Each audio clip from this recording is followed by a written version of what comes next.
আমি কয়েকদিনের ঘটনা এখানে নাম উল্লেখ না করে বলতে চাই। অনেকে বলেছেন ধানের শীষ দরকার নেই,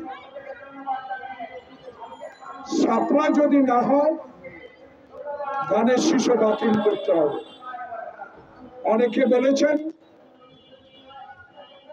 বলেছেন বাংলাদেশে ৭১-এর যুদ্ধে স্বাধীনতা সম্পূর্ণ অর্জিত হয়।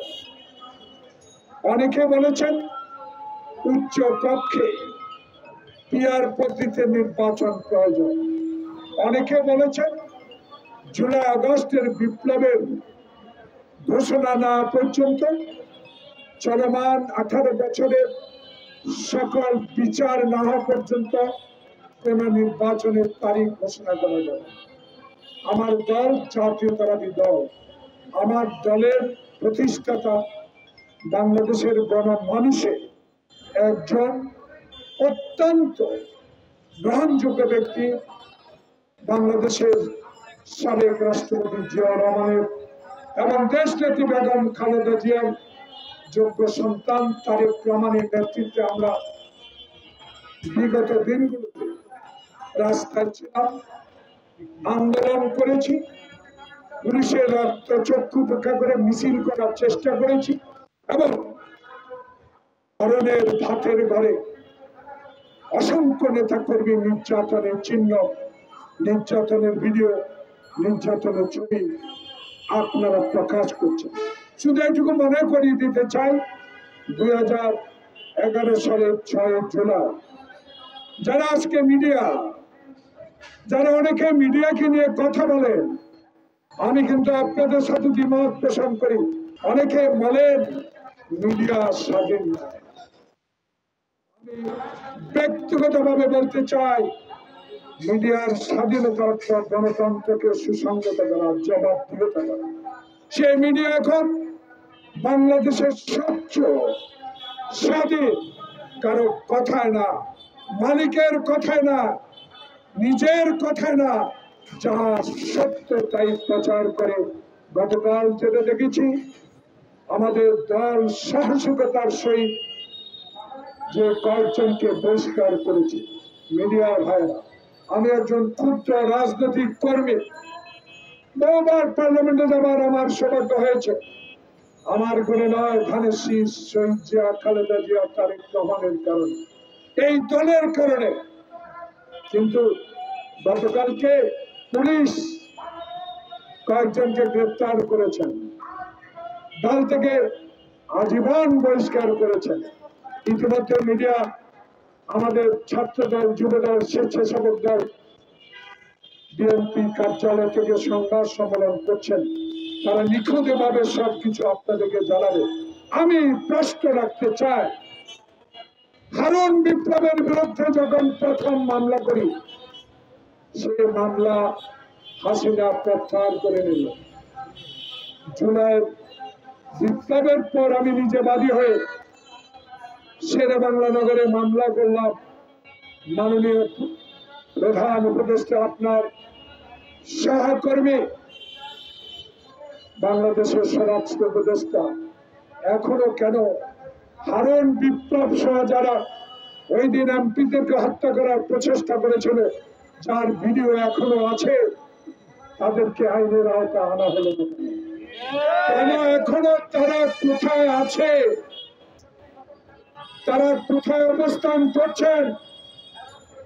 আমি বিনয়ের সহিত জানাবো, অনতিবিলম্বে তারা কোথায় আছে, কেন গ্রেপ্তার আওতানো হচ্ছে না, এই বিষয়গুলো জনগণকে জানাতে হবে। আমি আরেকটি দাবি করব আপনার কাছে, আপনি একজন আমার অত্যন্ত বন্ধু মানুষ, মুক্তিযুদ্ধের সহযোদ্ধা, আপনার সততা নিয়ে আমার কোনো কথা নেই, কিন্তু বাংলাদেশে গতকালকে যাদেরকে গ্রেপ্তার করেছেন চাঁদাবাজি নয়,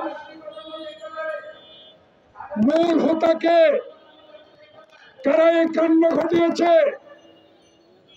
তাদেরকে বাইর করতে হবে। এটা মনে রাখা যাবে না। আপনি মনে রাখতে পারবেন না বিশ্বজিৎকে কুপিয়ে কুপিয়ে ফুটপাতে তারা হত্যা করেছে, সেদিন কিন্তু আওয়ামী লীগ তাদেরকে বহিষ্কার করে নাই। যেদিন আপনাকে কুচিয়ে কুচিয়ে একটা দেশের বিরুদ্ধে কথা বলেছে, সেদিন কিন্তু আওয়ামী লীগ তাদেরকে বহিষ্কার করে নাই। কিন্তু আমাদের জিয়াউর রহমান, খালেদা জিয়ার সুযোগ্য সন্তান তারেক রহমান শোনার সাথে সাথে তাদেরকে আজীবন বহিষ্কার করা হয়। কিন্তু আমার প্রশ্ন, আপনাদেরকে খুঁজে বের করতে হবে গত পরশুর এই ঘটনার মূল কোথাকে। প্রিয় বন্ধুগণ, আমি বিপ্লব হারুনের বিচার না সমাজের কাছে প্রতিষ্ঠা করতে চাই। বাংলাদেশে গণতন্ত্রের জন্য জুলাই বিপ্লবে অগণিত ছাত্র জনতা যেভাবে জীবন বিসর্জন দিয়েছে, আজকে 11 মাসের এই সরকার আপনার কাছে অনুরোধ রইব, এই সকল কথা বলে কিন্তু তারেক রহমান প্রধান উপদেষ্টার লন্ডনের বৈঠক এবং ফেব্রুয়ারি নির্বাচনকে ব্যাহত করার আরেকটি মূল চক্রান্ত বলে আমি মনে করি। যখন প্রধান নির্বাচন কমিশন ডিসেম্বরের মধ্যে নির্বাচনের প্রস্তুতি নিতে বলে দিলেন, তখন এই হত্যাকাণ্ড, তখন এই বিব্রত অবস্থা, বাংলাদেশে আজকে বিরাজমান সংকট তৈরি করার জন্য নানা ষড়যন্ত্র শুরু হয়েছে। প্রধান উপদেষ্টা মহোদয় সব কিছুকে আপনি কানে নিয়ে এই কথা না শুনে আপনার অঙ্গীকার, আপনি আবার নির্বাচনের তফসিল ঘোষণা করে বাংলাদেশে রাজনৈতিক সরকার সংসদ কায়েম করা দরকার। কারণ আর 1 বছর বিলম্বিত হলো, এখনো বাংলাদেশে যে অবস্থা, এই অবস্থা অন্তর্বর্তীকালীন সরকার কিছুতেই সামাল দিতে পারছেন না। তাই দরকার নির্বাচন, তাই দরকার জনগণের ভোটে যেই দল মেজরিটি পাবে সেই দল সরকার গঠন করবে। তাই আমাদের নেতা তারেক রহমান একটি কথাই বলে যাচ্ছেন, দেশে দরকার গণতন্ত্র, দেশে আর দরকার না হাসিনা, দেশে আর দরকার না হাইকোর্টে লাথি মারার লোক, দেশে আর দরকার না আমি বিচার মানি তাল গাছ আমার, দেশে আর আয়নাঘরের দরকার নাই, দরকার গণতন্ত্র, দরকার সংবাদপত্রের স্বাধীনতা। এবং বাংলাদেশের মানুষ যে আশা নিয়ে আপনাকে প্রধান উপদেষ্টা পদে বসিয়েছেন, আপনার কাছে বিনা অনুরোধ রইল, আর দেরি নয়, অচিরেই জনগণের প্রতিনিধির হাতে ক্ষমতা হস্তান্তর করা প্রয়োজন। আল্লাহ হাফেজ, বাংলাদেশ। ধন্যবাদ।